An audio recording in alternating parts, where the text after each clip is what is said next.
Hey, we were talking last week about references that nobody gets that I still use. I mean, the only one I mentioned last week was "Powdered Donuts Make Me Go Nuts" from Nick Clarkson's Pretend Time.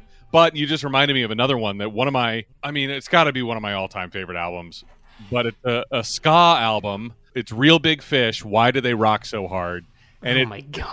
One of my favorite albums just because of the moment in time that I was listening to it over and over and over again, which was like senior year of high school. And it was like just, a magical time in my life. And that album soundtracked the whole thing. And at least the year 1999. I think it opens, or one of the songs opens up with this was also one of my favorite things that albums did. And whenever I was in bands, I would like force the same thing, studio chatter. I would like demand that studio chatter be on the front and end of like every song. I was like, no, we must be talking before the song starts. God. Because it was one of my favorite things that I loved. But I wouldn't tell anybody I was forcing it, but that would be like my internal dialogue. Like I must say, all right, let's go, or whatever, before the song starts. like, hey, what are we having for lunch? Oh, here we go with a song, something. But the Real Big Fish song starts, holy shit, we're rolling. And you just reminded me of it. But it sparked the memory in your head. But I also say it all the time too. Like when we're rolling, I go, "Holy shit, we're rolling!" Like, or I either say it or I think it. Not just us, but when I am rolling at any point, I say, "Holy shit, we're rolling!" Yeah, I was not on the room page, so I didn't see you come in, and then I just heard, "Hey!" I'm like, "Ah!" Yeah, I didn't know you were already on. I was like walking around. I was like just, bumming around the house. I was so my mustache is getting very long, and I was rubbing my mustache up against my microphone like so. Good. Something's off-putting about that.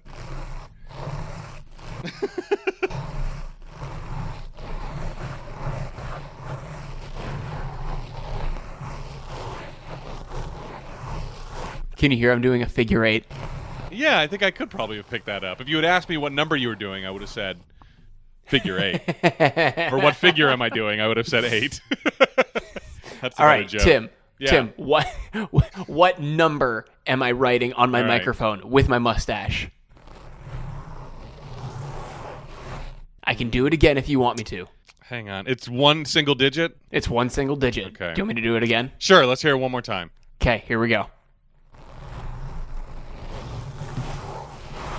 2? Close. Oh, it's 3? No, it's 6. Well, I guess everything between 1 and 10 is close. You know what? But I was going to say, I meant like close in motion. Yes. Now I see what you mean. There's the hook on the top of the 2, but instead I'm talking about like the rounded part at the bottom of a 6. Yeah, and I mean, you hear what I did. I heard that loop, and I thought it was a 2. Yeah. Yeah. Yeah. But I mean, yeah. I guess 2 would be more of this. Yeah, if you don't loop your 2, which I do. So that's why I heard. Do you loop your 2, or do you do it like an upside down 5 kind of, where you just do the straight line over? I just do a straight line over. Oh, interesting. Okay. So I loop, and that's why it's kind of like a backward 6 with a little tail. Kind of. Yeah. Kind of, yeah. Should we get going? Might as well, yeah. All right, welcome to No Hugging, No Learning. It's a show about one thing, watching Curb Your Enthusiasm for the first time. I'm Tim Murphy. And I'm Ted Hollowell. And today we will be talking about Season 7, Episode 9, the penultimate episode of Season 7. But before that, what's the deal with stuff from our last episode, Officer Krupke. Before we get to homework, I want to settle something that I just cannot believe. That really was fucking Ben Affleck at the beginning of that. No fucking way. Apparently. What? The story that I've seen online says that the cameo came about when Ben Affleck visited the set, and Larry David asked if he wanted to be an extra in the scene, and there he is for 2 seconds on screen of non-speaking. Holy shit. They got Ben Affleck and gave him a day rate in 2009. Yeah. Probably just contractually, since he's in the union, he probably had to take like $50 or whatever it was for that scene. But yeah, I mean, I'm Holy shit, man. Now here's the thing. I can't find any actual conversation of this besides the same self-fulfilling circular references that we always find about appearances like this. For instance, the disproven Peter Dinklage and Seinfeld rumor that persisted for years just because someone put it on IMDb because the voice on the phone sounded like Peter Dinklage. Then some random blog. Yeah. IMDb credits Variety. Variety credits sign wiki sign wiki sign credits Variety credits IMDb. It's just a fucking circle. If it started with Variety, I'd be happy, but it usually starts with IMDb and then some random blog references it and then Variety gets a hold of it and then the IMDb claim is proven true because then it's in Variety and it's like, oh whoa, only you don't realize that Variety just referenced, that the IMDb thing was just referencing itself. Yeah, in a roundabout way, they're just referencing their own fucking user submission. Exactly, and it's just lather, rinse, repeat based on that one. So I honestly don't know if it's true or not, but I guess that's where we have to, until someone can ask Ben Affleck about this. Now I have if I ever run into Ben Affleck, I have a conversation starter. Like, is that you? It's not going to be like, hey, I know a lot of people ask you about Batman, but let me ask you about your time on Clerks or your time in the Jay and Silent Bob universe. No, I want to ask you about your extra spot on season 7, episode 9 of Curb Your Enthusiasm. Yeah, don't care about your Oscar or Good Will Hunting or any of that. Yeah, Argo was cool, but can we talk about Curb Your Enthusiasm? Yes, exactly. Let me just see what he was up to. I mean, because why was he visiting the set? There's no reason for him to be on set based on this episode. Where was Curb filmed? The Paramount lot or Universal lot? This was, I'm guessing, the actual Banana. I mean, because he's outside the actual Banana Republic. True. On the 3rd Street Promenade. Okay, so, I guess normally where was it? Where was it? Oh, filmed? I don't know where the sets because are. He may be under a contract with whatever company was shooting at that lot, maybe, and they just ran into him one day. Yeah, of course. I mean, yeah, and then they're like, "Oh, come by. We're filming a Banana Republic tomorrow or something." Especially this season, it looks like they are on. They have a sound stage and they're filming because most of the time I think they just film in people's houses. That's what we've heard before. They just pick a house and they film in it and they set dress it and everything.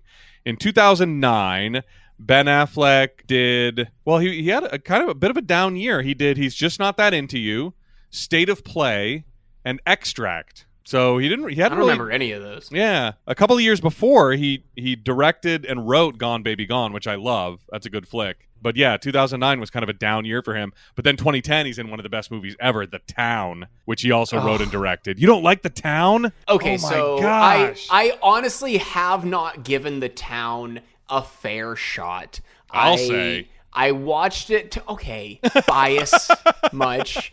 I watched it on DVD on my portable DVD player on a long road trip, and I was like, this is fucking boring. And I was tired.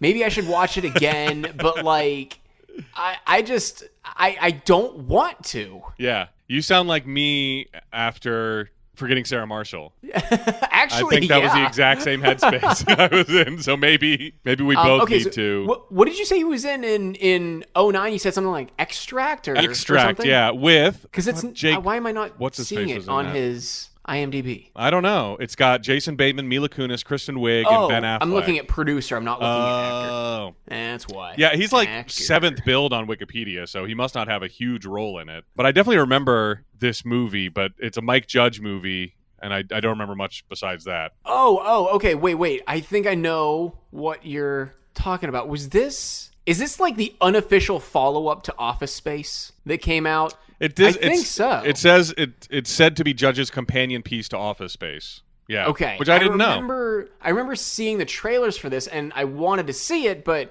I had never seen Office Space, so I just never saw this. I should say I never saw Office Space to this point whenever this came out. Yeah. I saw Office Space before I graduated high school in 2011, and then I just never went back and watched this because, the internet was not what it is now. Yeah. It was not popular online or anything. It was once a movie was out, it was out and you fucking forgot about it. Yeah, exactly.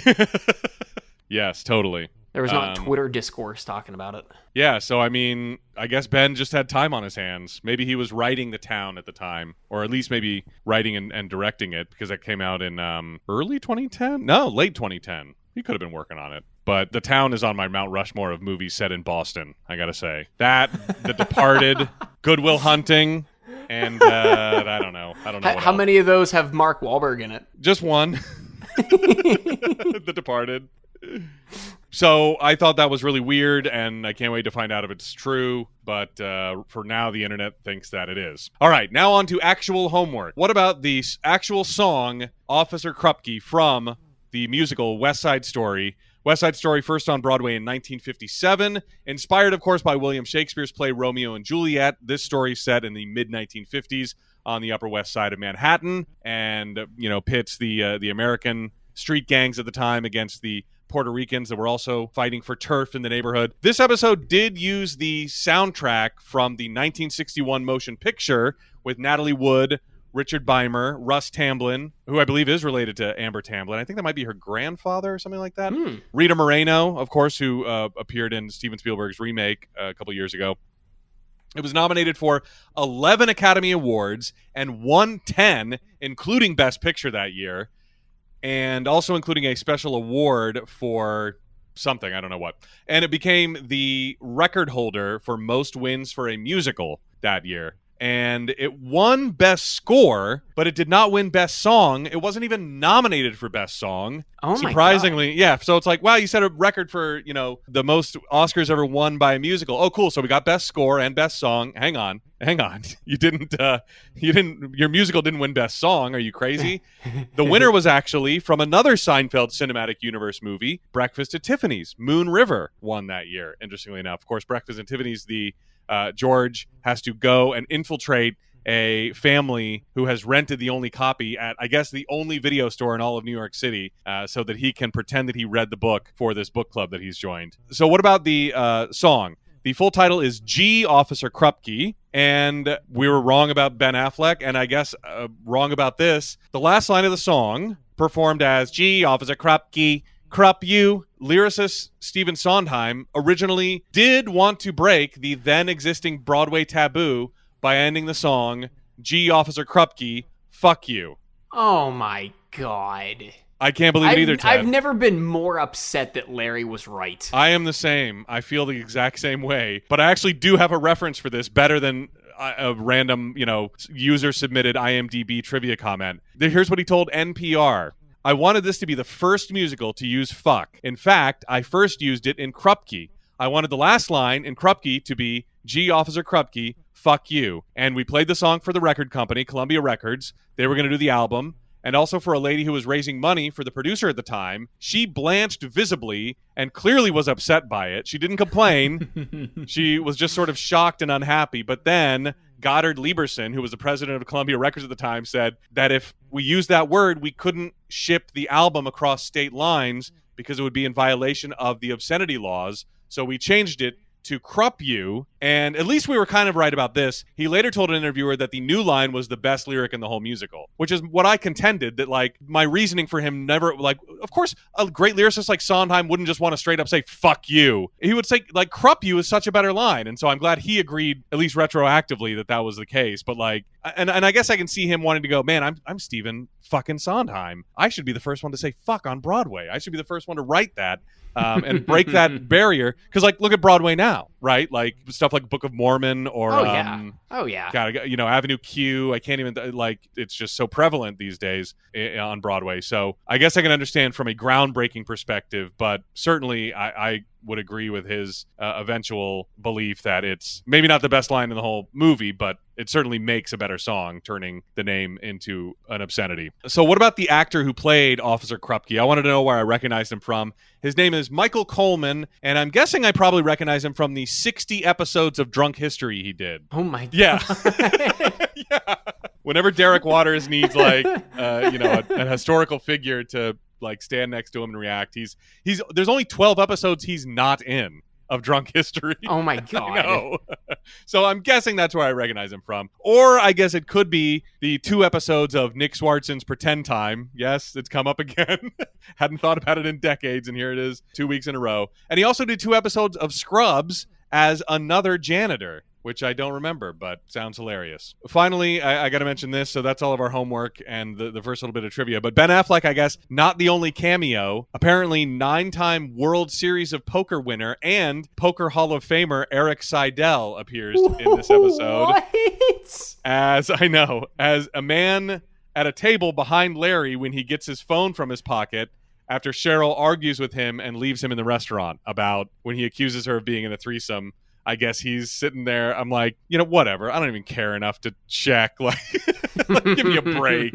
But also, oddly enough, brings up the Affleck-Damon universe because Eric Seidel does factor into the great poker movie Rounders that Matt Damon and Ed Norton are in from back in the day. 98, maybe? All right, that is it. That's all I got. All right. Do we got any news or anything? I know we just talked I know.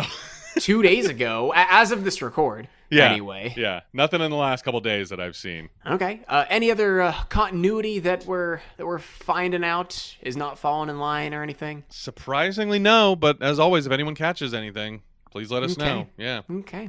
Well, if you have never listened to us before, we are not a research-heavy show despite the last, let's see, what are we up to? Where's my mouse at? The last 21 minutes being almost exclusively research and bullshit. We like to have our questions pop up naturally in the run of the episode and assign them to ourselves the week following as though we are giving ourselves homework. I've never seen these episodes before. Tim has never seen these episodes before in the last 14 years. If we miss anything, if we egregiously skip over anything, please send us an email or send us a tweet. It's at NoHugging on Twitter, nohuggingnolearningshow@gmail.com, and now nohugging_nolearning on Instagram and Threads. Go join us over there, please. Pretty please. I beg of you, please go follow us on Instagram. I mean, it's not like the content's not there. I mean, I'm posting pictures of closets. And, yeah. I saw your photo of like, here's where Tim recorded from 2019 to 2020. I'm like, oh my God.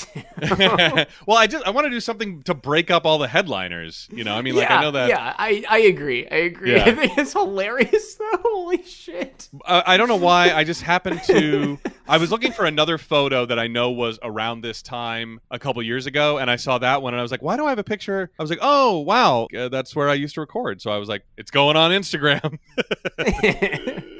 But yeah, again, that's nohugging_nolearning on Instagram and Threads. If you like us, you can give us a 5-star rating on Apple Podcasts and a little bit of a written review if you have not done so already. A 5-star rating over on Spotify also really helps us out. But if you've done both of those, or just one, depending on what app you listen to us on, you can join us over on Patreon for $5 a month. You can join the It's a Hyundai tier and get early access to extended versions of all of our episodes, where I know we broke this down last episode. I don't want to go through the full thing, but each extended version is anywhere from about 5 minutes to 30 minutes longer than what pops up in the free feed, and it's only going to cost you $5 a month. And again, that's patreon.com/nohugging. In addition to the extended episodes, we've also got movie reviews where, Tim, I know we are recording this one ahead of time, but we should set a time and date ahead of time to do our next movie review whenever you and I are both available, so we can talk about that after recording. So yeah, you get movie reviews as well. That's all in the It's a Hyundai tier, just $5 a month over at patreon.com/nohugging. I want to give a shout out to our current patrons. So thank you to Liam M, Michael Klatsky, Dry Bones, Nate Collins, Tamara Ortiz, the guys and gals over at the Idiotville podcast, John Murphy, Danica Ligorio, J-Dog Conlord, Nick Kudla, Adam Webb, and Megan Stolarski. Thank you guys so much. Again, patreon.com/nohugging. All of that being said, Season 7, Episode 9, The Table Read. Original air date November 15th, 2009. And if you're looking at TV Guide that night, you are going to see Larry gets frustrated by a 9-year-old's emails, Leon poses as a dead man, and Jerry befriends Funkhauser. Wow. Jesus Christ. I know. It's super long. I mean, the only thing I think we may be able to do is just like last week, make it shorter. But also emails. Emails? Emails. But her emails, Tim. But her emails. How appropriate today as... Ted and I are recording this as Trump is indicted for the third time. I didn't even see that. Yeah. But her emails. I only watch the real news, Tim. They're not talking about that. Not talking. They're only about talking about Newsmax. how good of a job he's doing, or did, I guess. I don't fucking know. My joke's all over the place. Oh no, he's still president. He is still president. Yeah, he's gonna run in 2024 with JFK Jr. It's just a formality because he's still running things. There is a deep state, but there's an even deeper state that he's in charge of. So don't worry. But yeah, emails. When I remembered that from the synopsis when I started watching, and I was like, when he first got the text, I was like, emails. It said emails. It said emails. Was it written 10 years before this episode aired?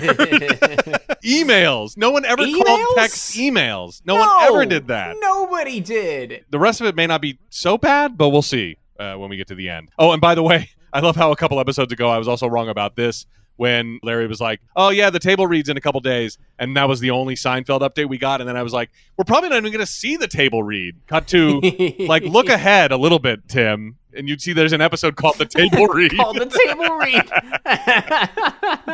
I obviously had forgotten, except for that epic moment, I'll point out, because I pointed it out at the end of last week's episode. All right, so we open with Larry David, a very, poignant opening as he's observing with reverence, sort of, the unearthed Seinfeld Monk's Diner set. You know, it's a very cool shot. Yeah, this was awesome. Because, I mean, this is never a shot that we saw in Seinfeld. No. You know, the camera turning around and showing the seats of the audience. You know, how low the cameras are. I'm always fascinated by this because, ever since I learned that, how SNL is shot and, the cameras are on the floor, and I'm like, well, how is the audience seeing over the cameras to see the show? Aren't the cameras going to be in the way? Right. And ever since I learned, oh, no, they're actually pretty low and the stands are up pretty high and they're looking down. I'm always fascinated by this. Yeah, me too. And what I've heard from people who actually go, I've never been to a television filming, but when people go, they're like, it's so small. On TV, it looks so big. I bet, yeah. But it's I would so bet it's small. Like the size of a garage. Yeah, 8H is one thing. I've heard that about the SNL set. They're like, you have no idea how little room there is. And I can't believe after all these years, they haven't, busted out some walls or something. They're like, nope, staying exactly like it is. Probably a thing about, heritage. Yeah, or structural and integrity history, of the... And also structural integrity, but also history. Yeah.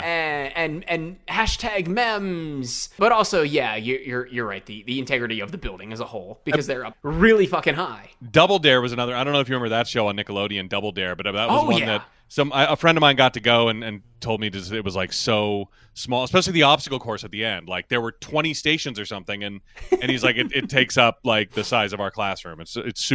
It's unbelievably small. That's insane. Yeah. Are they moving them around whenever the camera's not on them, do you think? That's a good question, probably. I know that SNL is constantly moving sets and stuff like that when other sets are on it. And also, some of them, I think they really utilize that space under the bleachers. That's what I've learned, being in kind of a... we have a lot of room in this house, but, the kitchen's really small, for instance, and I'm like, they have to build up. When you don't have a lot of room, you have to go by, the laws of the city or whatever. You just have to build up. I know you brought up Double Dare, and I love Mark Summers as a host, but I was always a Double Dare 2000 kid. Yeah. I remember that. Because I think the original Double Dare ended before I even knew what it was, and then all the commercials hyping up the premiere of Double Dare 2000. I was I had just turned 7. And I was prime target audience for this. Yeah. I mean, it was a great concept for a show, and it was so much fun, and the physical challenge, it was great. As Larry is just kind of looking over the Seinfeld set, Julia Louis-Dreyfus joins him and just talks about, just how crazy it is that they're here and it's all rebuilt and everything, and how interesting it is that Cheryl is there. Is that going to be weird working with your ex-wife? And he's like, no, it's strictly professional. They're not back together or anything like that. It's strictly professional. And Julia's sort of asks in a loaded way, oh, I didn't know she acts. And he's like, yep, she does. And so Julia has to keep prying, what's she done? And Larry can't name anything that Cheryl has acted in professionally. She's done some stuff. It's been good. She's done some stuff, I think. And Larry is introduced to Emma, who is the daughter of Vicki Lewis, who is not playing the actress Vicki Lewis, who actually was George's secretary in 2 episodes of Seinfeld in season 6. I'm like, who is she? Who is she in this? Who is I she have supposed no to idea. be in this? Her name is. We meet her for the first time, and we find out her name is Stacy. Eventually, we don't learn that in this scene, but we eventually learn that her name's Stacy. We do learn that her daughter's name is Emma. But I think it's so weird that they are bringing back all these. Well, I guess Carol Leifer didn't play herself; she played that mom. Mark Hirschfeld, or whatever his name is, he played himself. But I think it's weird that they brought back an actress that, but maybe not. Maybe it's on the table read of the reunion episode. Yeah, and they could have made her still George's. Why couldn't she play Vicki Lewis, who has a daughter? I guess because that would be weird, like, for any of Vicki Lewis's real daughters once the story plays out, I guess. Maybe you don't want to... Maybe they offered and she was like, I want to be in it, but I don't want to be myself. I either have a daughter or might have a daughter later. I don't know her situation, but yeah, I don't want to be part of that storyline as Vicki Lewis. So maybe that's why she's playing Stacy. But so Larry's introduced to Emma, this little girl, and as Emma goes off to, grab something to eat or say hi to somebody else, Stacy, her mom, mentions that she has to take her to the doctor, and Larry's like, oh, what's wrong? Is she okay? And the mom goes, oh, yeah, she just has a rash on her pussy. Jesus Christ. Yeah, I know. I think everybody watching this was probably just as stunned as Larry was. He short circuits. Rightly so. I mean, it's absolutely insane that she used that nomenclature in talking about her own kid. It was absolutely just, what the hell? Yeah, it's absolutely bonkers. A very bonkers part of a bonkers episode. Jason Alexander comes over and he really compliments Larry on the script. He loves it. He is shocked, just like Julia was, that Cheryl is playing Amanda because he thought they were going to dialogue on that. When he agreed to be in it, he had some ideas for who could play her, and they sort of said, and he's like, you didn't reach out to me. He's like, you're the executive producer. He's like, exactly. I'm the executive producer, and you're just a quote-unquote minion, as Jason refers to himself. So it's up to the minion to contact the higher up. That's how it works. That's how a dialogue gets going. And then Michael Richards is there, and he tells Larry that his doctor says he might have Groat's disease. So he's really distracted. He doesn't think he can be funny because it's all on his mind. And so to put him at ease, Larry tells him he had a friend who had Groat's disease, and he's fine, and he'll call him and get him to call Michael Richards so he can kind of put his mind at ease about the symptoms and that he lived through and all that. What's his name? Donnie or Danny Duberstein? Danny Duberstein. Danny Duberstein, yeah. Yeah, which is a great fake name. And then Larry, all of a sudden, is very shocked to see Funkhauser there, just chilling at craft services with everybody. Just chilling at craft services. I love how oblivious he is. He's like, hey, look at this, the big day. And he's like, what are you doing here? He's like, I'm here for support. And Larry's like, I don't need support. I don't need support. How about one of the most anticipated reunions of all time is a closed set? Why didn't, how about that? He tells him that Jerry wouldn't want you here. And Funkhauser's like, ask him. If Jerry tells me to leave, I'll leave. He's like, Jerry. And so Larry does go over and ask Jerry, but Jerry won't. Jerry doesn't care. And he also won't stand in the way because he doesn't want to be the guy to tell Funkhauser to leave. He doesn't want to be a bad guy, which you can kind of understand. He's like, I won't stand in the way. And Larry's like, no, please stand in the way. And he's like, no, I can't. It's going to be, I don't want to do that. It's going to be awkward. And so he's going to stay. And Funkhauser comes over and he insists on telling a joke. And this is the moment that I referenced last week that is, at least in the top 5 of Curb fans' overall moments in the entire series. When Funkhauser tells him a joke about a newlywed couple. Oh my God. I don't even know if I can do a good Funkhauser voice. It's one of a kind. It's she's worried about how big her hole is. That was bad. But I think he says opening. But doesn't he say opening? Yeah. How big her opening is. I'm like, what the fuck? Yeah, and that's what Jerry says to her. What? Her opening. I can't do it. It's a very weird. And he's yelling this. He's shouting this across the entire set. And so anyway, in case you don't know what this joke is, just go look it up because we're not going to do it justice. But the punchline is, I'll ruin. P.S. Your cunt is in the sink. And Jerry. Jesus Christ. He's floored. No reaction, no laugh. he's just amazed at the fact that he shouted this in public. One of my favorite lines in this whole scene is Jerry going, "I had no idea how repulsive it would be." But I mean, he does it's a bad edit, but he does kick back in laughter, and then he's doubled over when they, like, onto a table when they come back to him. It's a bad edit of the scene, but I think he really did like the joke and think it was funny. And I kind of see that on, like, another level too, where Bob Einstein is sort of a very respected old style comedian, and Jerry was kind of in the class after him, and so I think he respected it that way too, just a delivery by a master comedian of an ancient dirty joke. You know? And isn't it weird that we got pussy and cunt, and we're not even out of the first scene of this episode yet? We're still in the first. All within the first couple of minutes. It's been 3 minutes. And we've already got both. But the table read does begin. Well, hang on, because Jason Alexander comes up and asks Larry to borrow a pen. Yes, he borrows a pen from Larry because he doesn't have one, and Larry gives him a really nice pen. It's just his pen. I mean, he doesn't like dwell on the fact that it's a nice pen. It just happens to be the pen that he has. And the table read begins. We find out George lost all his money in Bernie Madoff's scheme after making a ton of money with the iToilet app, which would direct you to the nearest acceptable usable toilet no matter where you were. Which is incredible. Oh, it's a great idea. Yeah. I feel like people have tried to reproduce this over the years, maybe even before this was a thing, and then it never, just never took off for whatever reason. But it would be really useful in New York City. I remember how tough it was when my friends and I would go up there and, like, you want to spend all day just walking around the city, and then you're like, oh, I got to go to the bathroom. And Starbucks started locking their bathrooms. But I remember there was Tower Records, which is probably closed now. Tower Records always had usually very accessible bathrooms, and Barnes & Noble as well were two good places in the city. I don't know about these days, but certainly 20 years ago, that was those. You could easily walk in there and find a good bathroom. But he gave it to Bernie Madoff, who obviously bilked all of his investors in that scheme back in the day, and so he lost it all. And while they're doing the table read, I mean, Jason Alexander is deep throating Larry's pen. Oh yeah, like he's like, like it's going in and out multiple times, like in rapid succession, with his like lips wrapped around it. It's not even like. When I put my pen in my mouth, I'm like biting it. I'm like, he is sucking it. He is sucking off that pen.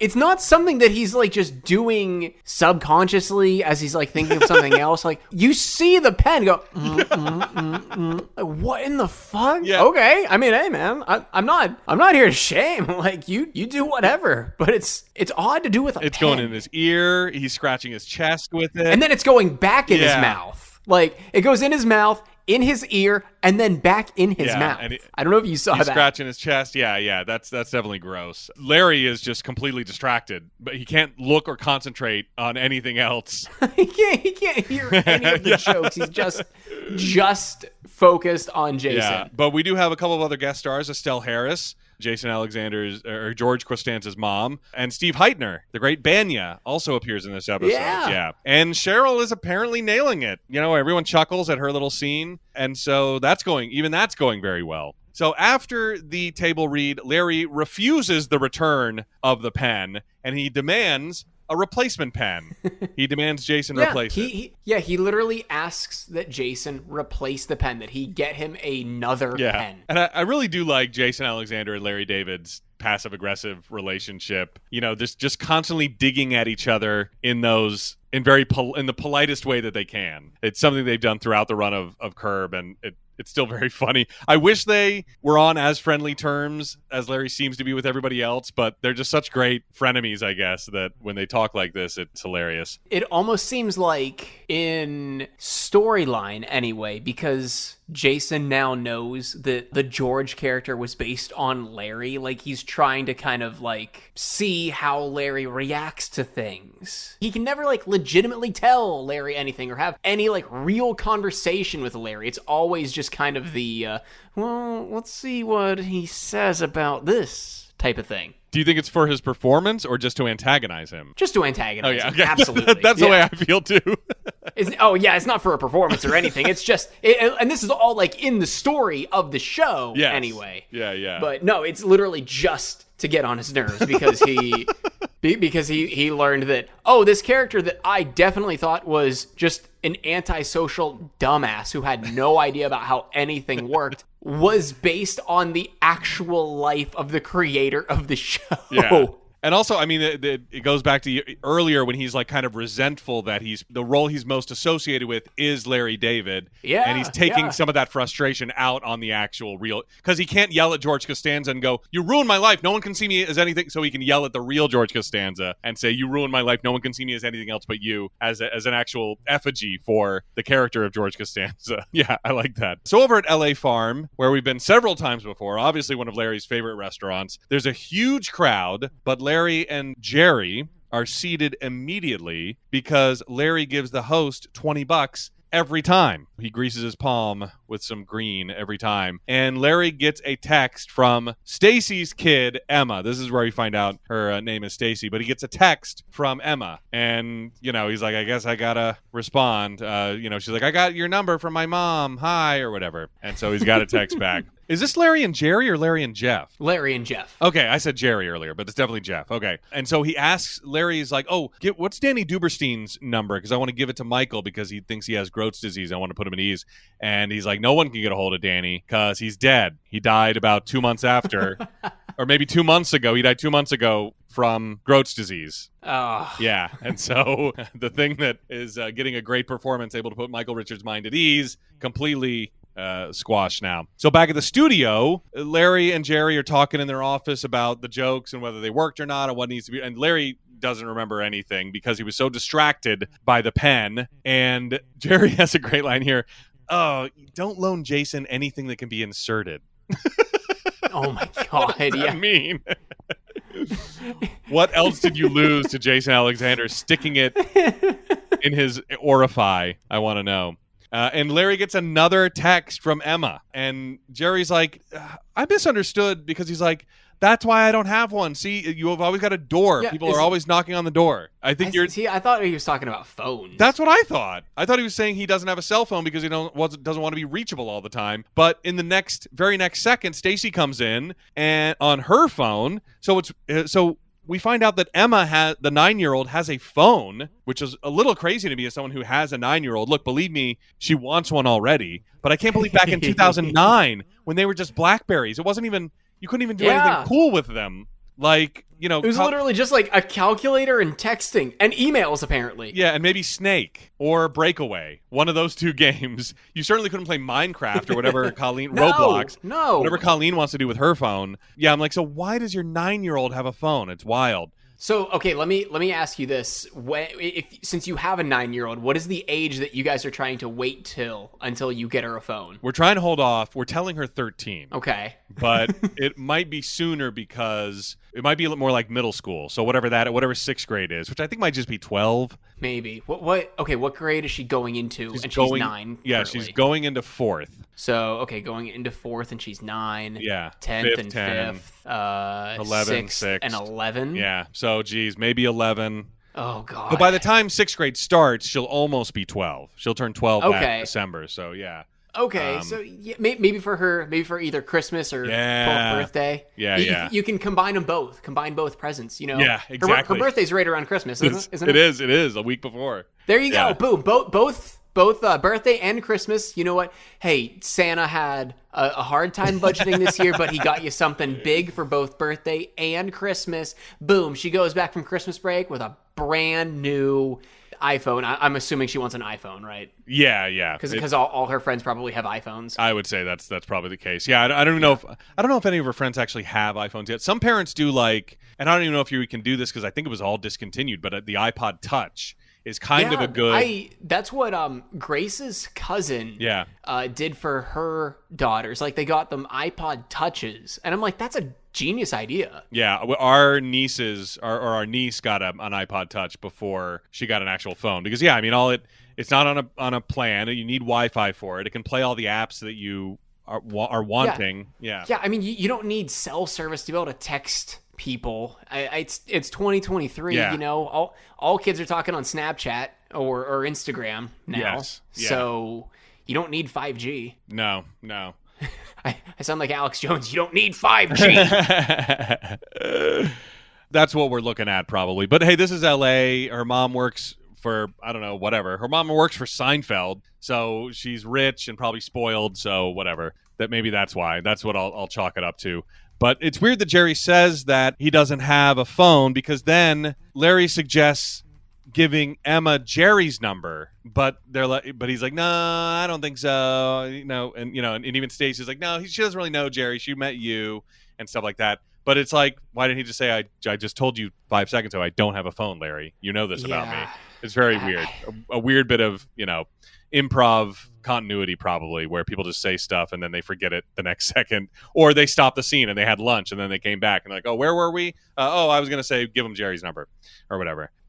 As Stacy leaves, Larry, they're talking, you've got a little 9-year-old fan. And as she leaves, Larry goes, how's her pussy, by the way?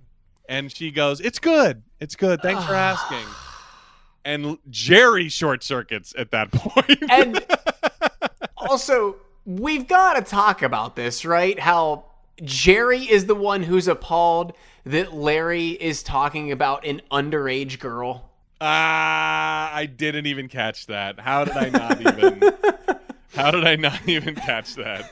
I want to know how, Jerry or Jerry's management team, I'm sure Jerry's got an agent, a lawyer, a PR team, how did this get fucking greenlit? That's a great question that no one went, hey, you're kind of known for inappropriate. You're kind of known for dating a 16, she was 16 or 17. Yeah.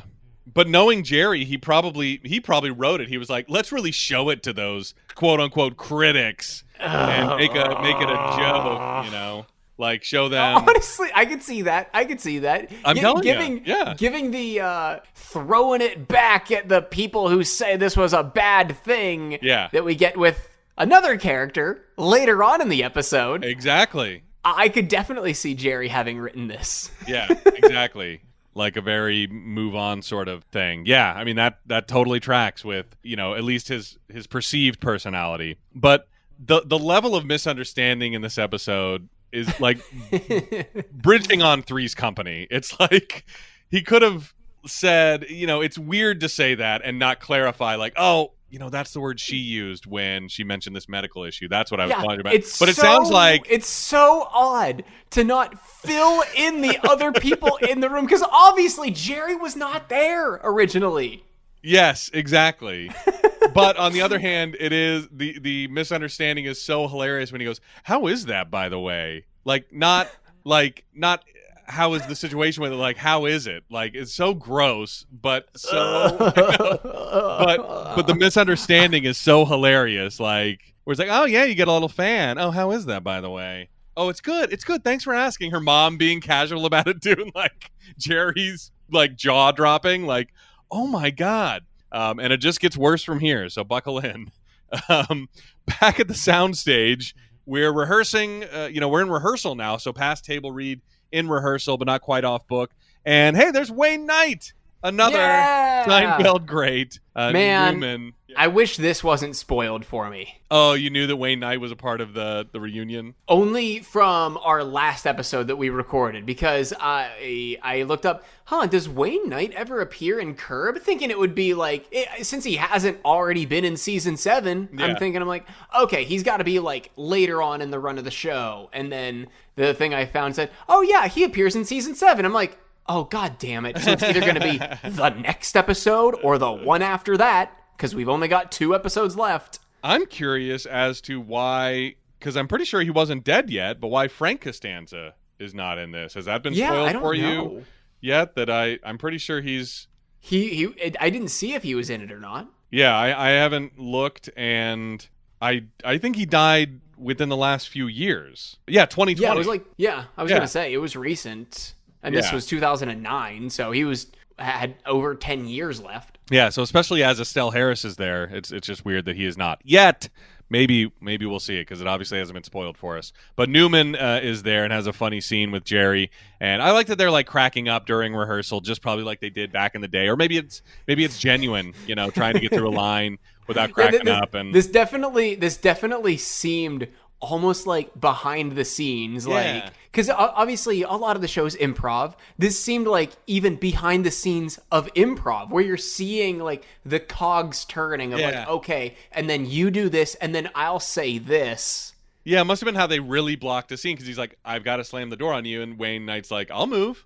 Don't worry, I'll move. I'll be back, because he's got and that discussing about like how we're going to block this scene was probably a lot how they did it back in the day. It was interesting to just watch that show within a show happening. And Kramer hiring the hooker to be in the carpool lane storyline made it into the show. Michael Richards, though, is really concerned about his growths. And so on a little break, he asked Larry, like, did you talk to Danny Duperstein? I really want to talk to him. And, Larry, says he'll get him to call him. He reassures Cheryl that she's doing a good job. And Jason comes up and replaces the pen, only it's not the same kind of pen and they argue over the semantics over, well, that pen wrote in blue and this pen writes in blue, so I'd say they're pretty much the same thing by function. And Larry thinks they're not the same thing by, price or niceness or whatever he's gauging it by. It's not the exact same pen. Just because it serves the same function doesn't mean it's the same pen or a replacement.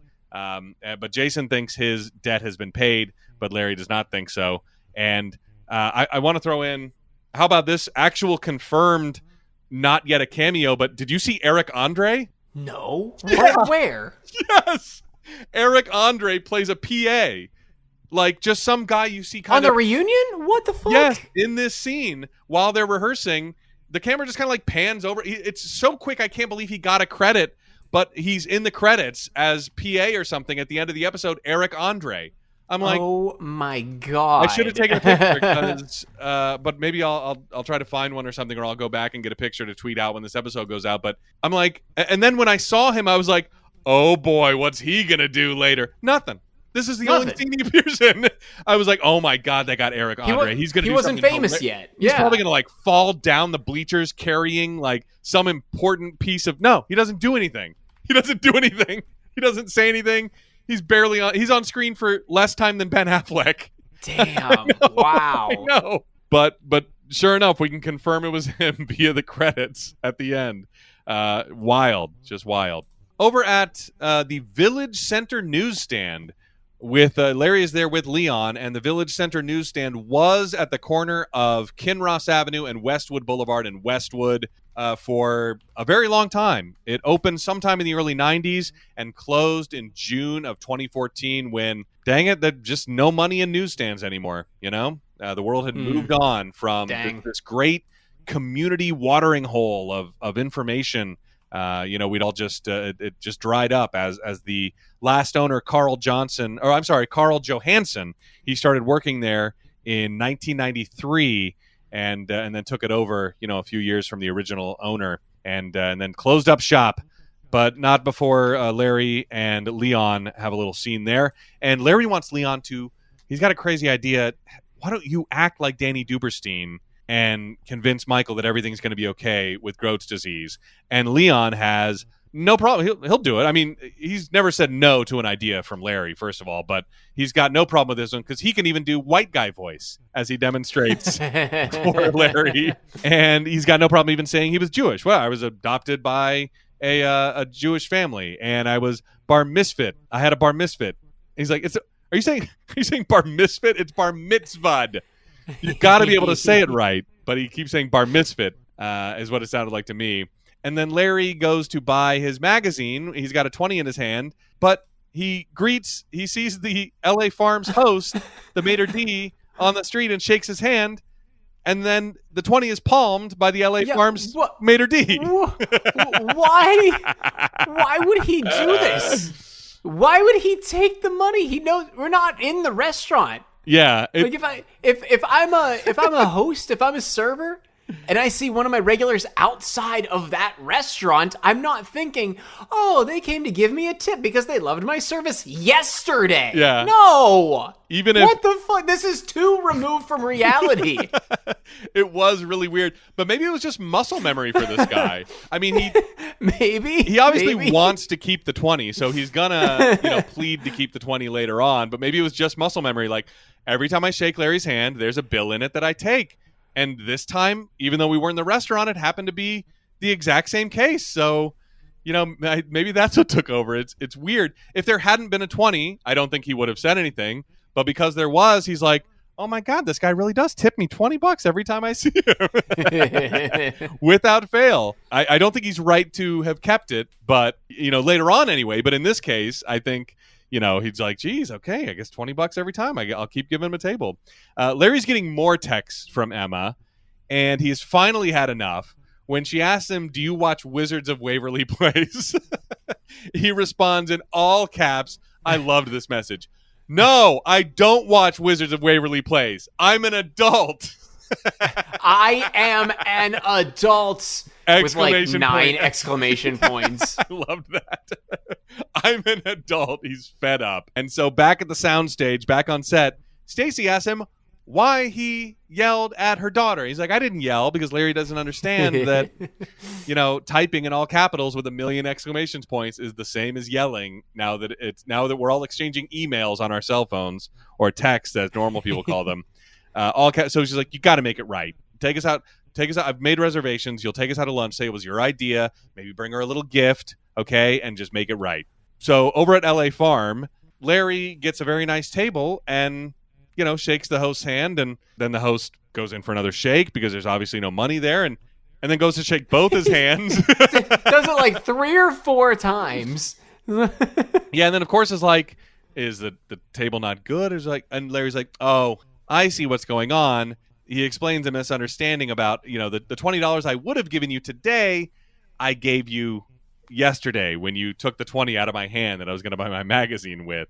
And so they argue. I don't think the host has any leg to stand on, but of course he wants to keep the 20 train rolling.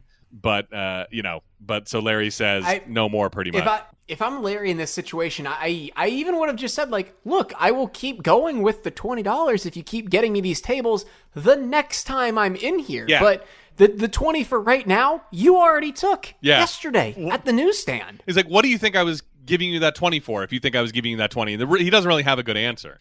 He doesn't really, there was no good answer to take a tip outside the restaurant. But yeah, it's I guess the good table train is over. But Stacy and Emma show up, and Emma's not buying Larry David's apology, and the waitstaff is totally ignoring the table because obviously the host has told them not to, give Larry David any special treatment or any treatment at all now that the tip train has left the station.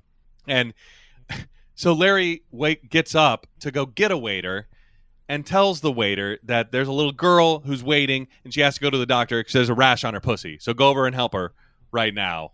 Which, jeez. I mean, come on. Good Lord. It doesn't become any easier to hear. No. No, it really doesn't. And I think, this...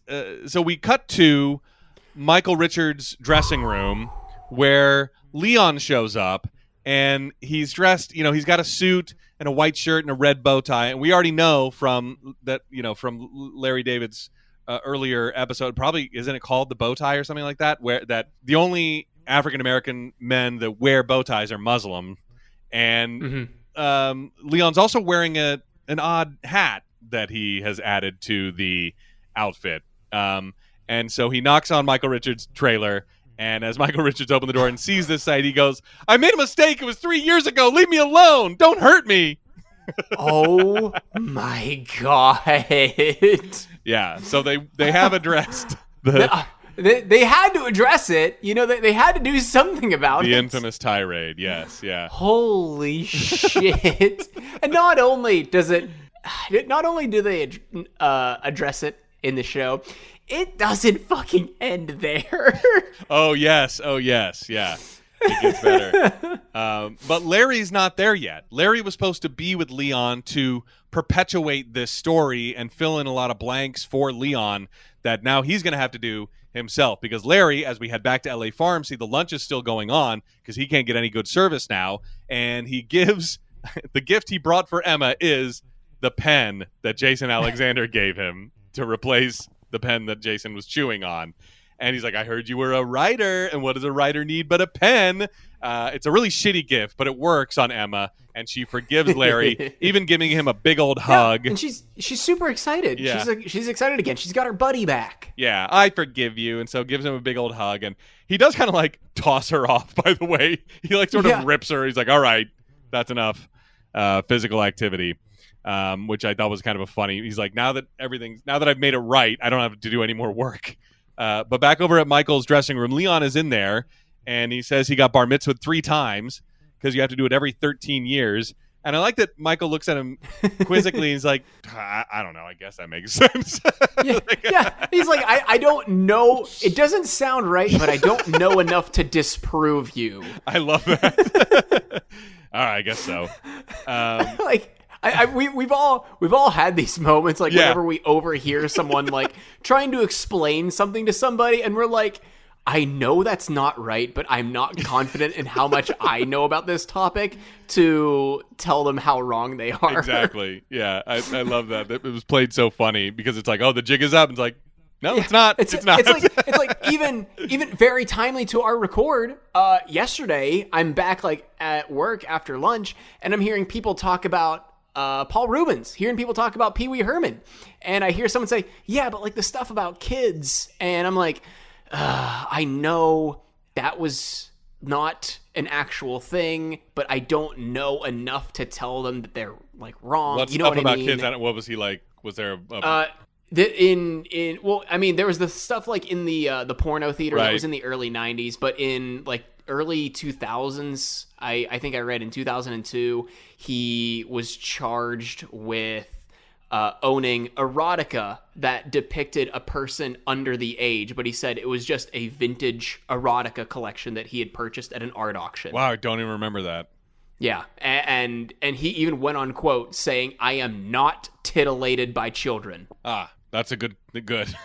Yeah, and I'm like, look, and like they're I think he was charged, but charges were obviously dropped because it was just a piece of art that he bought. It's become like this thing over the last 20 years that people are like, yeah, but he's a pedo. I'm like, well, no, he wasn't. But also, like, I don't know everything that happened concerning that. I know. Pee-wee's not the only thing.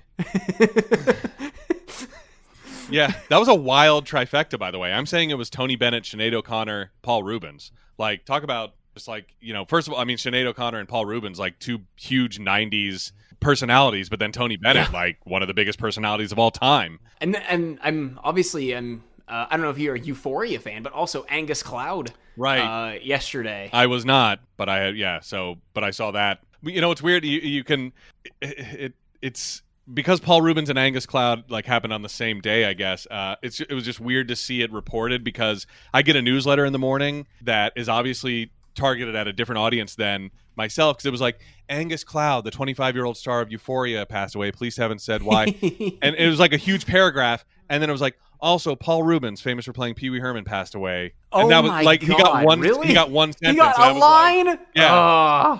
And he got one line like after an ellipses, like in addition to Angus, Paul Rubens passed away. I'm like, oh my God, the man reinvented comedy and children's television. I definitely just thought I should have said something about Angus Cloud on my show this morning, and I did not because I was too reliant on my show prep that is targeted towards middle-aged white men. Yes, yeah, exactly. I remember. I did mention Pee Wee though, and I played the clip because obviously being in Texas. The stars at I'm night. in Texas. Prove it. Okay. The stars at night are big and bright. Deep in the heart of Texas. Classic. In reverence today, our local adult album alternative station played the Get Up Kids classic, I'm a Loner Dottie, a Rebel. Also a quote from the same movie. Yeah. Wow. I know. Yeah, but you forget just because it like was so fully formed the second it hit anyone's eyeballs that like he invented Pee Wee Herman. Like that wasn't. It just blows your mind to go like, yeah. And then he had the children's TV show and the HBO specials and the movies and Tim Burton. We pretty much have Pee Wee to thank. Like that, Pee Wee's Big Adventure was like when Tim Burton was like cutting his teeth and stuff. It's like, man, but you forget that like that fully formed character just came out of one guy's brain. Like it and it's so ubiquitous that you just. To me, I feel like people lose sight of the fact that like, so what, he did one thing. That's saying like, so what, like, Nirvana had one good album, or the Velvet Underground had one album, or like, who cares? So what? It's like, yeah, but listen to what they did or whatever. Yeah. I'm not even a Nirvana fan, but I think that comparison is apt. That like certainly they a lot of musicians owe their work to them or whatever. Like Sarah Squirm, for instance, if you want to put it in younger people's, I don't know how much younger people love them, but she was like, this man was my idol. I owe everything. I owe my identity to him because what I do now is based on Pee Wee Herman. Seeing her tweet was real sad. I'm like, oh fuck. Yeah. And actually, there's a wrestler that I follow whose like personality, like his whole gimmick is like, I don't know, based on like old TV, like 50s and 60s era TV, and in very like Pee Wee-esque comedy. His name's RJ City, but he tweeted. Let me find this, because he tried out at one point for WWE, and he tweeted, when WWE said no, Paul Rubin spent an hour on the phone with me. Damn. He told me how not getting SNL led to the Pee Wee Herman show. He told me to take my frustration and do something with it. The blessing of not being with everyone is doing what they can't. He changed my life. Yeah, that's Jesus awesome. Jesus Christ. Totally. I think he was that way to a lot of people. And of course, because he was so unbelievably irreverent, Pee Wee's Playhouse was banned in my house, and that made me appreciate it even more. So I like had to find out what this was all about, and loved it. And yeah, so obviously a huge comedic powerhouse that was lost. How do we get talking about that? I have no idea. I don't know. Michael Richards, I don't know why he didn't get the Groat's disease symptoms from his doctor. But one thing that he wanted to talk to Danny Duperstein about was, he's like, yeah, my doctor told me to look out for the symptoms, so I really want to talk to him. It's like, why didn't your doctor tell you what the symptoms are? Because Leon, as Danny, is saying like, oh yeah, everything I ate tasted like peaches. And also I forgot how to multiply. I could subtract, but I couldn't multiply. Larry, meanwhile, books it from the restaurant. Oh yeah. And he's talking about like, if I'm fucking... Oh yeah. How many... 3 women, 6 times a week, I think. And 7 days in a week. How many women am I fucking? Yeah, how many times am I fucking? Is it 10? Is it 130? I don't know. But I did love his line. It was like, if there's 2 things that Danny Duperstein is good at, it's math and fucking. Oh my God. Yeah. And so Michael Richards is like, well, how did you beat it? And he has to think for a second. He kind of puts his hand on his head and he's like, this hat is how and so Larry David shows up because he had booked it from lunch as fast as he could. He shows up and the conversation is over. He's walking out, and Larry comments that even, you look like Farrakhan, what are you doing dressed like this? And Leon does say he is trying to fuck a Muslim girl, and so he had to convert for a week or something like that. But he's like, don't worry, it's all good, I took care of it. I handled it even though you weren't here like you were supposed to be. So at rehearsal, this to me was one of the funniest parts of the whole. Leon is clueless about Seinfeld. He's asking like, who are those people? And it's Jerry and Elaine. Who are they? What? He's clearly never seen the show. Never seen an episode. And he's like, oh, he's tapping that ass. I'm like, I love that. Yeah. Who's that? That's the guy whose name is on the show. and then what does he say when Newman comes in? He's like, who is this fat, funny motherfucker? Yeah. Just at the sight of him. He didn't even say anything yet. Yeah. I love how clueless he is about Larry's billions. But Michael Richards entered the scene, and he's wearing Leon's hat. Because Leon told him if he takes it off, he'll die. That's how he solved the problem. He beat Groats by wearing that magical hat that Michael is insisting that he wears all the time now. And then Leon like books it. He's like, see you later. And Funkhauser shows up with Mrs. Duperstein, and he's introducing her, and Michael Richards overhears this. And so he walks over and says, oh my gosh, I just saw your husband a couple hours ago. And she's like, I'm afraid you're mistaken. My husband died 2 months ago. And Funkhauser makes sure to add, it was a long, painful death from Groat's disease. And I think that's when Larry books it from the scene, because he knows what's happening. And so Michael Richards storms outside, calling Leon, who happens to be standing next to 2 other black people at a table. He calls him an asshole, and people who are like waiting in line to get into the studio start pulling out their cell phones to record this. They just start filming it, as Michael Richards is yelling at a black man. Yeah, and calling him an asshole. And this was a funny line. I wish there was a name I could call you that would make you as angry as I am right now. Holy shit. And then he catches on, sees people filming, and he's like, oh, well, Yeah, and runs off from the scene. Holy fuck. I know. even whenever they cut to, like, one of the screens on someone's phones, and it's just, like, pixelated quality of the shot of Michael Richards screaming at Leon. I'm like, this is incredible. I love that shot too. Yeah, the fake pixelization phone shot, whatever. So over at the offices of Dr. Randall Park, hey, I gotta write this down.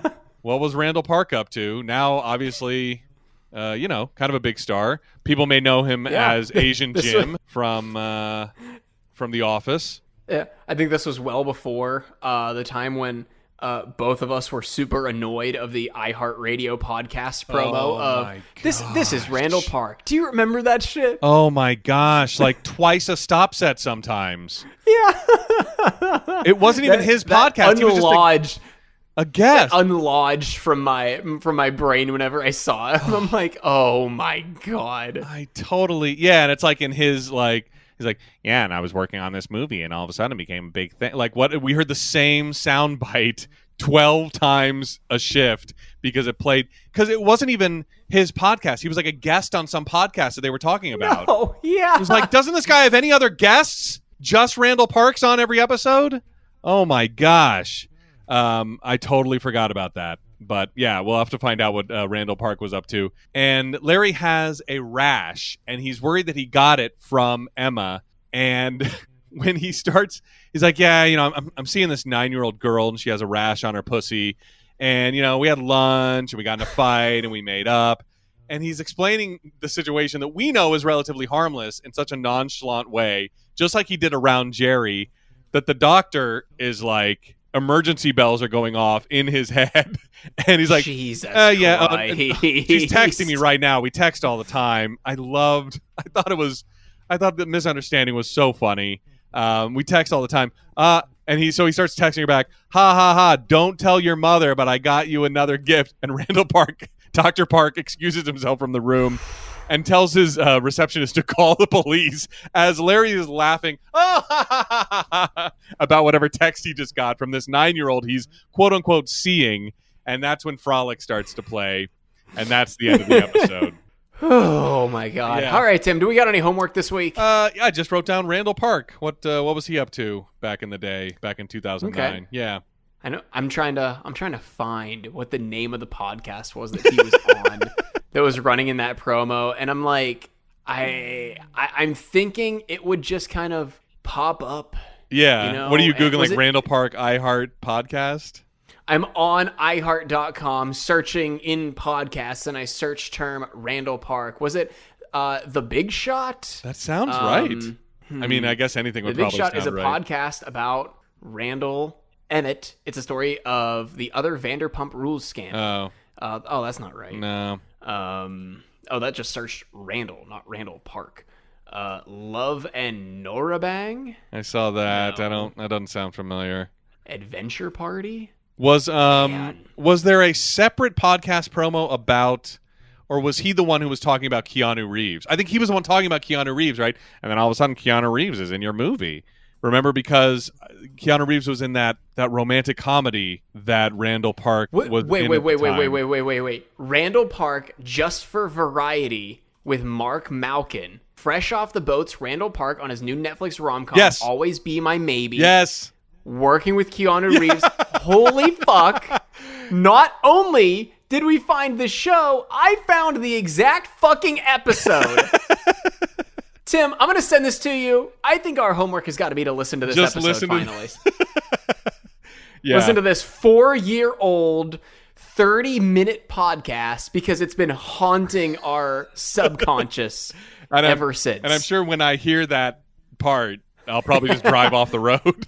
No, probably. Honestly, I wouldn't expect anything less. Yeah. Oh my gosh. All right, I'm gonna send this to you. This is gonna be like the main link, so you'll have to like find this wherever your podcast. Are you texting me is. at least? I sent it in the Libsyn chat. Okay. I'll do you want me to send it to you on Messenger? Yeah, that'll work. Just somewhere, because I'm on my computer right now, so I won't be able to transfer that easily. So if you can, my gosh. Yeah, and all of a sudden you're acting alongside Keanu Reeves. Oh, fuck. There we go. I just sent it to you. I can't wait. I'll make the family listen to it on our vacation. We're going on a road trip tomorrow, so oh, nice. I'll make them listen to it. Yeah. All right. What do we got for cover art this week? I think the first shot is pretty cool of the back of Larry David and the monks. I mean, it doesn't really have anything to do with the rest of the episode, but that is just a cool shot. But something, during the table read, since it's called the table read, would be appropriate. What are you thinking? Yeah, I can't think of anything better than those anyway. I really do like that shot in front of monks. Mm-hmm. Because, I mean, it sets the scene. It sets the episode up of like, look, we're doing this shit. This is real. This is actually happening. Yeah. Yeah. I mean, and you can see that dawning on Larry, too, that like, he doesn't get sentimental over much, but this kind of, you can see him just looking at it with that reverence and sort of like, wow, look at it. I mean, it's like we never left, All right, Tim, let's see what we can do about this week's description. All right. So we had Larry gets frustrated by a 9-year-old's emails, Leon poses as a dead man, and Jerry befriends Funkhauser. Let's take out the last part, right? Do we need that? It's not super important. I mean, I don't know. No. I'm actually kind of wondering how they haven't been friends prior to this. Yeah. They seem like they'd be in the same circles. Yeah. Kind of. Like old comedians. Exactly. Although Funkhauser, I don't think he's playing a comedian in this. I don't know what his previous job was, but he's just random old rich white guy. But also it might be like a Jerry is a New York guy. I don't know how much. I don't know if his home base is still, Manhattan. But Larry he seems like one of Larry's LA friends, I guess. Yeah, I can see that. But also it has nothing to do with the episode. What did you think, by the way? Let me interrupt. What did you think of that? Do you think that moment deserves to be on the Mount Rushmore of Curb Your Enthusiasm moments? The joke to Larry. People just love. It's one of the things you see that posting from all of the fan Twitter sites and Reddit and everything. Funkhauser's joke to Jerry? Yeah. Fuck no. No. There's so I can think of. I mean, if you give me like a couple of minutes, I can probably think of 5 more funny scenes than that right now. Wow. Obviously, I can't. Yeah. I can't now. Right. I'm not going to. I understand what you mean, though. But yeah, I mean, I think it's just funny because Funkhauser, who is not a comedian, insists on telling Jerry a joke, which obviously comedians would hate in real life. They tell him not to do it, but he's like, "Let me just get through this," and then it's so repulsive and odd, but Jerry cracks up anyway. I don't know. I can appreciate it. I don't know if I agree that it's one of the top 5 scenes of all time, but it's certainly one of the most posted in the, wherever you find clips of Curb Your Enthusiasm. I will say that. It would definitely be on Funkhauser's Best Scenes Volume 1. I don't know how many volumes of that there are on YouTube, but it would definitely be, or maybe even like Curb Your Enthusiasm Best Scenes all seasons or whatever. It would definitely be on there. But okay, so Jerry befriends Funkhauser has nothing to do with anything, so we can just strike that. Leon poses as a dead man is good. I like because that. It sets up the whole ending. Yes, like what's the deal with that? Honestly, let's just change to Larry gets frustrated by a 9-year-old's text messages. Can we say and Leon poses as a dead man? Text messages, a 9-year-old's text messages. However we can shorten this, a 9-year-old's text messages cause a misunderstanding for Larry or something like that, are misunderstood by, I don't know, maybe that ruins it too much. Yeah, I guess that ruins I think it's just got to be frustrated because you don't want to telegraph the punchline of Larry talking about the rash on the 9-year-old's pussy. You're right. Or like, oh, I'm seeing this 9-year-old. We had lunch. We were in a fight, but we made up. It's so funny the way he's explaining a completely innocuous situation in those terms. Don't tell your mother, but I got you another gift. So, yeah, I mean, can we just say texts? Let's just say texts. Yeah, there we go. Gets frustrated by a 9-year-old's text. You don't need to specify it's SMS or MMS, like whatever. Like, let's just, I don't know what BlackBerry was capable of. Let's just say text. Larry is frustrated by a 9-year-old text, a 9-year-old's text, and Leon poses as a dead man. Great. There we go. Tim, did you like this episode? I did. I mean, I almost could have been pushed to a star low, maybe by the end. I mean, just because the misunderstanding and Dr. Randall Park playing it so great. I mean, he does so little in this scene, but, I mean, you can appreciate his acting chops even this early in his, wherever he was in his career, I don't know. And so I think that was that was hilarious, but I don't think it's funny enough to push it into a star territory. Wow. Yeah. Okay. What do you think? Okay. Well, to give you my answer, let me read you the last line that I have from voice to text on my notes. And I'm just gonna read this, very, very monotone, very straightforward. Okay. Larry goes to a doctor and says he's been seeing a 9-year-old girl who has a rash on her pussy.